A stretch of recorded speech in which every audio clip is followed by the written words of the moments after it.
From The Australian, a special bonus episode of The Front for you today. I'm Claire Harvey. Erin Patterson's victim, the only man to survive her fatal mushroom lunch, has told the triple murderer he forgives her. I make an offer of forgiveness to Erin. Now I am no longer Erin Patterson's victim, and she has become the victim of my kindness. That's a voice actor reading the words of Ian Wilkinson, a Baptist pastor whose wife Heather and in-laws Don and Gail Patterson were murdered by Erin Patterson. He was reading a victim impact statement at Erin Patterson's plea hearing, where a Victorian Supreme Court judge will decide what sentence Patterson will face. Today, you'll hear Ian Wilkinson's statement in full, plus Erin Patterson's husband Simon, who lost his parents, and other family members. Ian Wilkinson is the man who lived, the only survivor of Erin Patterson's murderous rampage. When he gave evidence during the trial, Ian Wilkinson, who is pastor of the Corumburra Baptist Church, was composed and even genial, sharing smiles and the odd laugh with the court. But on Monday, when he entered the witness box to face the woman who murdered his wife and tried to murder him, Wilkinson's voice was heavy with emotion. We've used voice actors throughout this episode to read the words spoken in court. Your Honour, I would like to begin with a few words about my beautiful wife, Heather. She was compassionate, intelligent, brave, witty, simply a delightful person who loved sharing life with others. Like everyone else, she had faults, but she actively sought to overcome them so that she could live peacefully and constructively with all people. She was generous in her attitudes and with her resources. If she could help somebody, she would. Heather had a great sense of humour, and it was a joy to be in her company. She loved learning and had a special interest in languages. She was a wonderful wife. We shared a very close marriage relationship for 44 years. Heather was always supportive and encouraging to me. She was wise and had skills that made up for my shortcomings. Together we faced life as a team, and we were delighted in each other's company. We shared a lot of common interests and yet encouraged each other in our own particular interests. Heather was a great mum to our 4 children. We agreed together she would be a stay-at-home mum. She loved our children and believed her greatest work was to raise them to be good people with values of care for each other in the family and for other people beyond the family. I think that the way our children conducted themselves through the crisis of our illness and the subsequent legal proceedings is a testament to her mothering skills. Our children were thrown into an unprecedented situation in which they suddenly had to take medical responsibility for the lives of their parents. The trauma that they experienced at their mother's death and at my near death has left deep wounds. I'm deeply grieved by their ongoing pain. Heather was a proud grandma who loved each of our 6 grandchildren. Heather took an active interest in their lives and created activities that would bring them together. Family events are no longer the same. A very important member of our family is missing. Heather was also a fellow traveller with me in the way of Jesus, along with many other people. She took her faith very seriously. It shaped her life and the way that she lived.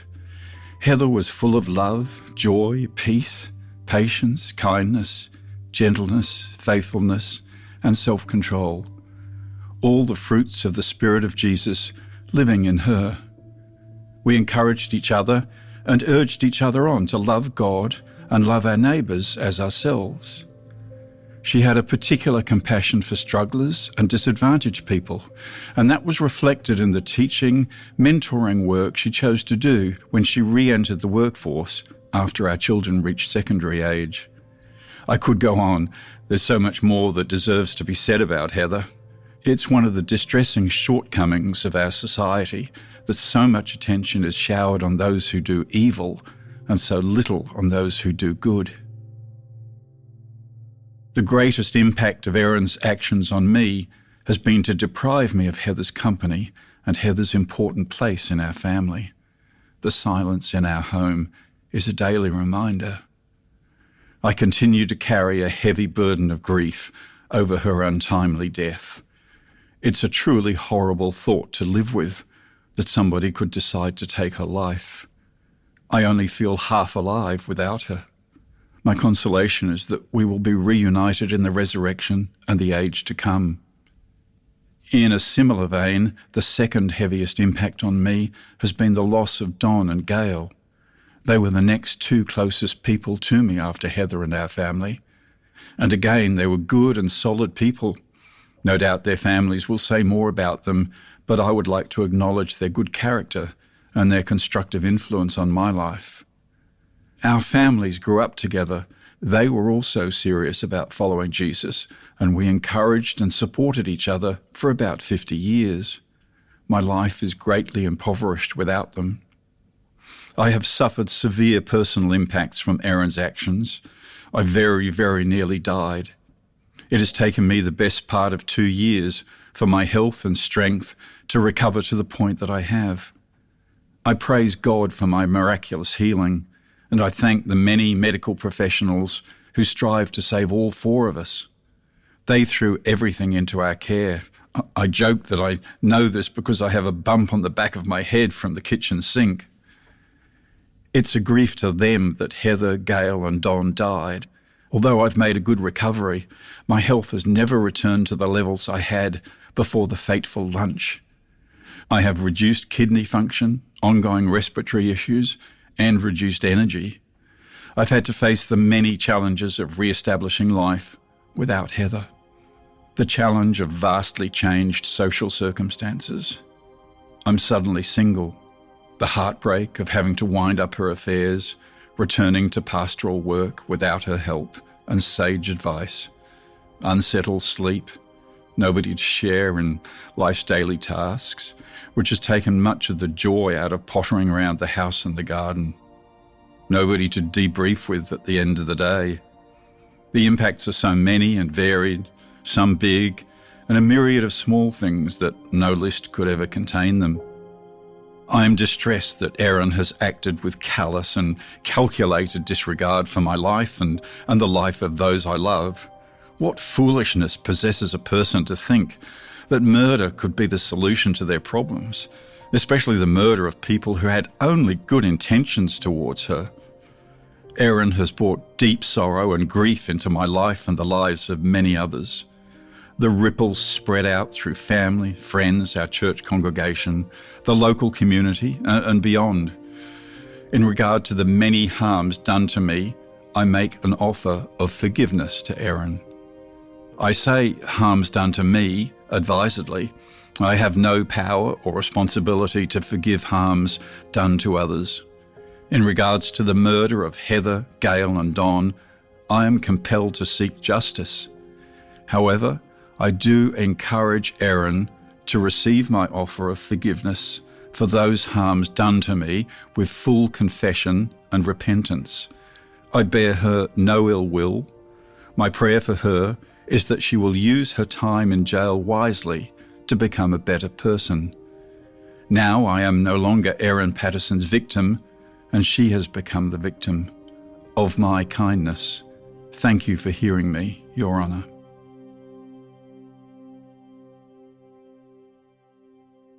The next person to read a victim impact statement was Ruth Dubois, the daughter of Heather and Ian Wilkinson. Dubois entered court alongside Ian Wilkinson, as she had throughout Patterson's trial. Your Honour, I'm the daughter of Heather and Ian Wilkinson. Where do you start? How could you possibly reduce who these people were and the depth and extent of our loss, grief and trauma down to just a few words on a page? On the 29th of July 2023, 4 generations of our families, ranging from newborn to 99 years old, countless friends and the wider community were handed a lifetime of carrying this unimaginable horror. Mum had seemingly endless amounts of energy. She was generous and kind with a gentle patience and a good sense of humour. She truly worked to love others and wanted the best for them. She wanted to love people where they were at and did so with kindness. She was a wonderful example of a mother and one I have continually strived to live up to. One of my closest friends and someone I cherish deeply. She was the person I went to for advice, the person I'd call when I wanted to share my success, the person who comforted me and lifted me up when I was going through hard times. She was somebody I trusted with both the best parts and worst parts of myself, knowing there would be no judgment. Her love as a mother shone evidently in her words and actions, right up until she left us. Her final conversations with us were not about herself. She was more concerned about our own family, our work, our kids, than she was about her sudden and unexpected health crisis. I miss her daily, and life feels less bright without her. Don and Gail were a constant in my life. We grew up spending time with the family at our respective homes, in the community and at church. I won't say too much, but I did want to highlight the kind, thoughtful and gentle natures of both Don and Gail. They both cared deeply for those around them and were very intentional and generous in their interactions with people. We grew up in a home being shown love, empathy, compassion, and to always look for the best in people. It is horrible to know that it's these good attributes that we use to lure these kind people with the intention of causing them harm. The world seems colder and harsher knowing this. Then for the offender to sit and watch over casual conversation while these people who showed nothing but love and care for her ate a meal that would kill, it's beyond anything I can put words to. The following days are in stark contrast. The events we witnessed in hospital felt like an endless nightmare, and now we've heard in court how seemingly normal life continued for the offender. It is difficult to comprehend how someone could spend months planning this out, researching, collecting the items needed, making the lunch invitation, preparing the meal, to sit through eating it, and then to carry on with normal life, all while knowing what tremendous harm was being caused, followed up by the extraordinary lies and the absolute lack of care shown for the victims. There were multiple times during this process she could have stopped. She could have cancelled the plans. She could have thought about the consequences, been honest, helped the medical staff, potentially changed the outcomes. But instead, at every step of the way, she chose to follow through. I constantly feel a weight of sadness about the wider impacts to the community this crime has caused and the vast number of people outside our family who have been affected, some who we've never even met. The medical staff who had to witness and care for the victims, the investigators, people who had to witness in court, shop owners who have had their names and businesses scrutinised, the mushroom growing industry, the health department, taxpayers. The list just seems endless, and I'm horrified that our family is even associated through no choice of our own with such destructive behaviour towards the community. This crime has changed every part of my life. How I view the world is very different. My life will never be the same. It has changed the way I interact with people and has been very isolating. The intense media coverage has left me second-guessing every word I say, worried about who I can trust with my thoughts and feelings. It is particularly revolting to experience our family's tragedy being turned into entertainment for the masses and to know that people are using our family trauma for their own personal gain. As a mother, you want your children to have a good life, to experience all the wonderful things this world has to offer, and to teach them the skills to manage through the hard things. Your instincts are to want to shield and protect your children from the horrors that can happen. These crimes have left me feeling that I cannot do that for my own children. They have had to experience and navigate firsthand how cruel and unkind this world can be. And these are traumas that will be carried with them for the rest of their lives. As a mother, I will never understand how you could willingly choose this for your children. Thank you, Your Honour. Martha Patterson is the 100-year-old mother of Don Patterson. Her victim impact statement was read by her granddaughter, Naomi Glido. I was the mother of 4 wonderful sons. One of them has been taken from us in horrific circumstances. The whole family is broken.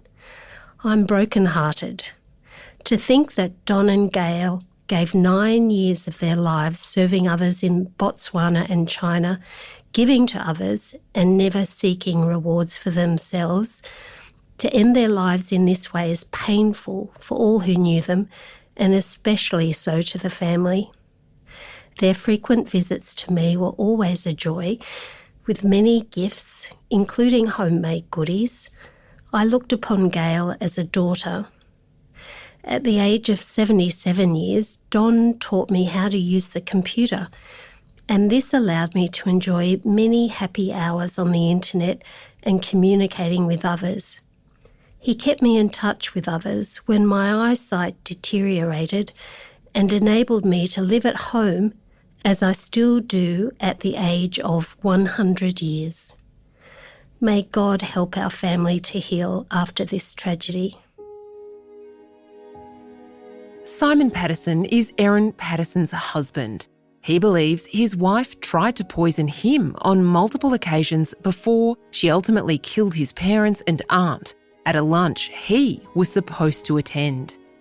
I miss my parents and aunt more than words can express, and I think of them often. I miss the opportunity to offer them more love, and I miss their great love of me. I'm thankful, however, that they are with God and I will see them again. The extraordinary effect that they had on so many of us means their brilliant legacies live on too. If genetics is an indicator, then Mum, Heather and Dad each had a full half-century in the offing before their lives were cruelly cut short. Mum and Heather's father outlived them, reaching 100 with a sharp mind but failing lungs. Dad's mother had reached 100 too, and his grandmother reached 101, all with sharp minds and loving hearts throughout. Mum, Dad and Heather each were physically fit and active, living fulfilling lives, continuously supporting family, friends and strangers alike. I will be aware for roughly the next 30 years, presuming I live that long, that they could still be alive had Erin not chosen to murder them. Their incredible love, support, wisdom, knowledge, intelligence, warmth, gentleness, guidance and humour in both spirit and truth are gone. I have known Mum, Dad, Heather and Ian almost their entire adult lives, and they each constantly displayed those attributes in spades. Praise God that at least Ian miraculously survived to continue to make the world a better place, living an exceptional life as he always has. I feel incredibly sad that the others cannot continue to fulfil their potential to keep making the world a better place too. My children are left without grandparents as a result of these murders. They have also been robbed of hope for the kind of relationship with their mother that every child naturally yearns for. Like all of us, they face the daunting challenge of trying to comprehend what she has done and then who she might be. It is great that the children live continually with me in a safe, healthy and honest home within a supportive community. The grim reality is they live in an irreparably broken home with only a solo parent when almost everyone else knows their mother murdered their grandparents. None of these hurdles that my children face are easy for them to overcome. The fact these foreseeable hurdles were actively put in front of them by their own mother is an impact we will wrestle with for the rest of our lives. Despite this, both children are incredibly strong, loving, intelligent, observant and wise beyond their years. With much help, they are overcoming the hurdles. They both know they are always loved, supported and encouraged at home and upheld by our family and community. With this ongoing love, they will continue to overcome and ultimately thrive, especially if the wider public persists in letting them be. The practical impact on our family and me since the murders have been intense. Added to the bewildering killing of special people we love dearly, the impact includes trauma caused by an abrasive legal system and an occasionally callous mainstream media. I found both to be remarkably dehumanising. The inability to share openly with close family members prior to us giving evidence, to avoid influencing each other's memories, has partly inhibited my healthy grieving. My inability to follow or absorb the legal process that occurred before I gave evidence in the trial has distressed me.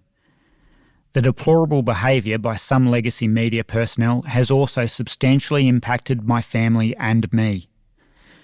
My kids and I have suffered many days filled with strangers menacing our home, brandishing notebooks, phones, cameras and microphones. We have faced people waiting in ambush at our front door, inches away with TV camera and microphone at the ready, after ringing our doorbell.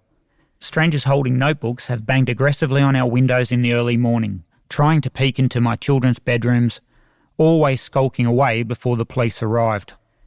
I've been ambushed by strangers with cameras and microphones, waiting by my car when I'm parked in public. My children and I have been filmed in cafes and in the street by opportunistic individuals. I doubt I'll get used to being treated in such dehumanising ways by these creepy strangers who regard humans as merely content to further their media careers. As a consequence of this is that our home has a security camera TV switched on much of the time, which we often glance at. Noises from outside our home also precipitate a check of the security camera feed and sometimes a long reassuring hug. The kids and I have established a routine for when we stay away at short notice, to avoid a media circus suddenly gathered outside our home. When we're at a cafe, if I suddenly say, "Time to go now," the kids know we immediately leave quietly because I've spotted someone surreptitiously recording us. The need to perpetually watch for strangers who are showing a threatening interest has introduced a new strain on our lives. Despite the trauma and drama, I'm also thankful for the many positive impacts on the kids and me. The amazing care we've encountered has enabled us to survive the ordeal so far, and in some instances thrive. We have received incredibly strong, gentle, patient and caring support from friends, family, schools and our own church congregation, the wider church, colleagues, work clients, neighbours, police, government officers and our professional counsellors. We've experienced love in a special way since the murders.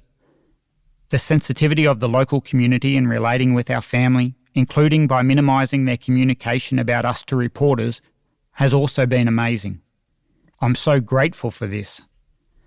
Although these crimes are shocking and their impact substantial, they are immeasurably outweighed by the power of God to work with anything, including these matters, for ultimate good.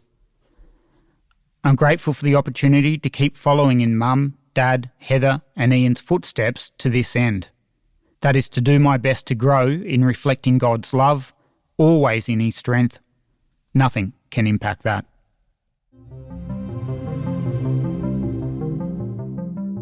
After the break, Don and Gail Patterson's nephew, Tim Patterson.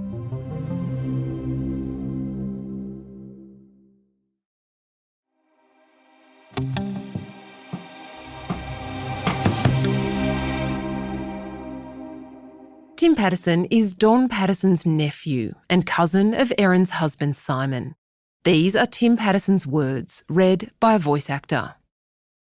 I'm not sure how to answer the question, how has this crime changed your life? How do you measure or quantify such a deep sense of loss or injustice? The week following the lunch was the worst of my life.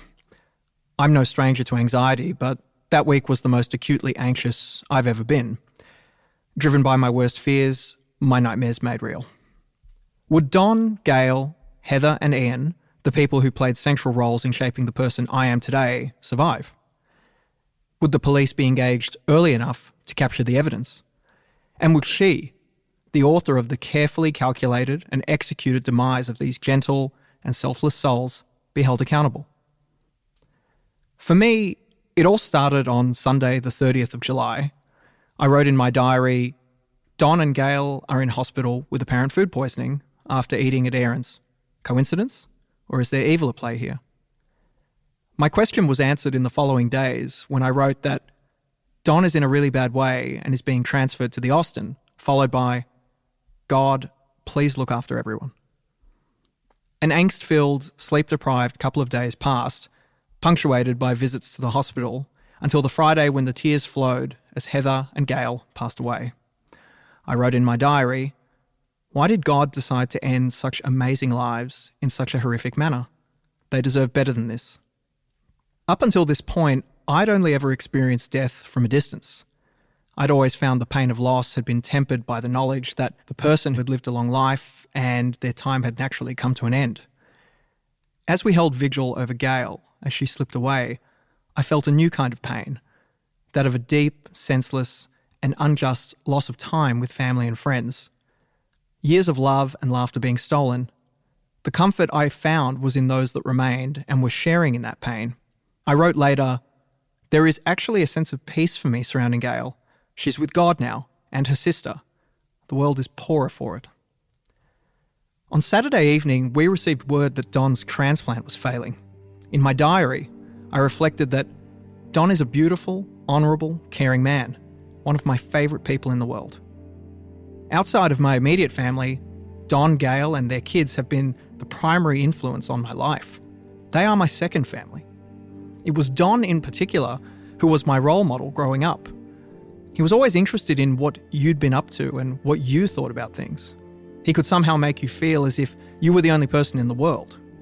There was love and joy in everything he did. From the raucous way he'd be able to engage with you as a little kid, to the way he engaged with you about what you learned at school, or the way he'd argue with you on some deep technical or physiological concept as a young or not so young adult. I always wanted to be perpetually young at heart like him, and to engage with love and concern with everyone I've met like he did. How could someone like this, whose entire life was spent in selfless service to his family and the local and global community through his gentle ministry, leave the earth in this way? I only heard of Don's passing the next morning and wrote that, today I felt somehow at ease. I wonder if something is broken in me. I woke this morning and the world felt different without Don and Gail in it. I find it difficult to comprehend this new world. Maybe I'm just trying not to. That evening, everything stopped. Heather, Gail and Don had passed away. The kids had been removed from Erin's care, the police were on the case, and Ian was still holding on. There was a strange sense of peace that came over me when I found my worst fears had been realised and come to pass. It is done. And I was finally able to sleep. Like everyone else, I still ask myself, why? Why did Erin decide that she'd make her life's work a portrait of death and destruction? Why did she decide to focus her expertly hidden wrath upon the most selfless, loving group of people I've known? Why would God choose such a violent end for those who gave their lives to him? I guess that's the final injustice in all of this, the lack of explanation, reason or remorse. Since then, life has gone on. I still cry when I think about how we came to lose Heather, Gail and Don. It's a strange thing, but for some reason I still can't fully accept that Don and Gail are gone. In my mind, it's just that we haven't seen each other in a while. They're still there in Corumburra, sitting by the fire in their cosy living room, reading books, playing with the kids, having interesting conversations and sharing meals in their love of life, family, God and each other. In some ways, I hope it stays like that forever. So, how has this crime affected my life? I now find myself consciously trying to soak in every moment I get to spend with my amazing wife and our kids, the time I get with my parents, family and friends, chatting for hours with my 100-year-old grandmother, and just revelling in the life that we are so lucky to have.